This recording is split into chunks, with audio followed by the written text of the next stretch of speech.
And were you receiving pushback at this point in your practice where you started to move more into nutrition, less the pharmaceuticals? Well, so there were some things that I could do in a conventional clinical setting, which is, I could taper off medications, and they were very skeptical at first, but once they saw that the kids' behavior didn't get worse, it actually improved, they were all behind me. It's like better behavior, less expensive. But then when I tried to initiate a dialogue with the dining management, Mhm. because they were feeding just horrible, horrible, like tons of sweet drinks, punches and juices, like refined starch, white pasta, white bread, like tons of sweet stuff, like their idea of fruit is, fruit and corn syrup, Mhm. right? Right. So we could have made huge progress there, but they were resistant. They thought, oh well, gosh, it's going to be way more expensive, Right. right? For example, even though they had farmland, they could have raised their own food, right on because they're in this beautiful pastoral campus. So there was a limitation, I couldn't have kids doing enemas or bentonite clay baths or things like that. It was they would have, and also like when you're practicing medicine under a license, you make a contract with the state. They give you the privilege to actually break the law, right? You can poison people. You can give them morphine, all kinds of stuff.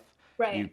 You can cut them open, right? Which would be assault or Right. worse True. if you didn't have a medical license, right? Right. So, but that license then comes with obligations that Mhm. you have to follow the standard of care. And the standard of care is not actually what helps people.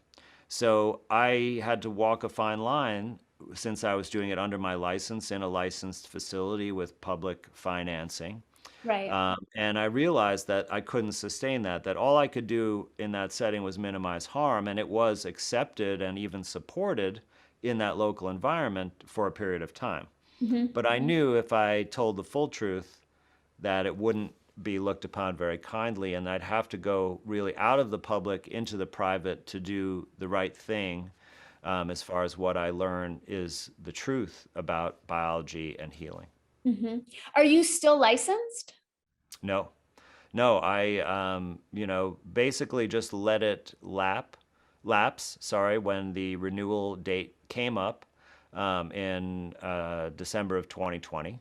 Mhm. Because it's actually a tricky thing. They don't give you an easy way to get out of it. Like if Dr. Tom Cowan tried to just rescind or hand back his license, and they said he had to use the word surrender, right? Even though there was no disciplinary action or anything, he just said, "I don't want to be licensed anymore." So so I thought that the easiest way would just be to let it expire and not renew it. Mhm. And then I do everything outside of the public, in the private. I work to teach people in a consultation service. But what I do there has nothing to do with the practice of medicine. It's totally, separate thing. And I needed to make that clear delineation that I'm no longer a, doctor practicing medicine. Mhm. And I don't, I mean, I never do the things that I did as a doctor. I don't use a stethoscope or do a physical exam or order or look at labs or prescribe treatment or make diagnoses or anything like that. I help people understand the root cause of their health problems. Mhm. I teach people a variety of natural methods that I've learned in my study that can be helpful, and then I give them that information, and then they embark upon their own personalized healing process. That sounds so much more empowering versus just Absolutely. abdicating our authority to a doctor to tell us what to do. Absolutely. I mean, my, firm belief is that it's our individual responsibility to take care of our own health and that, of course, of our family, especially our offspring, because we brought them into the world. Yeah. But it's not anyone else's responsibility. For example, I remember having a discussion several years ago when I started looking at things this way.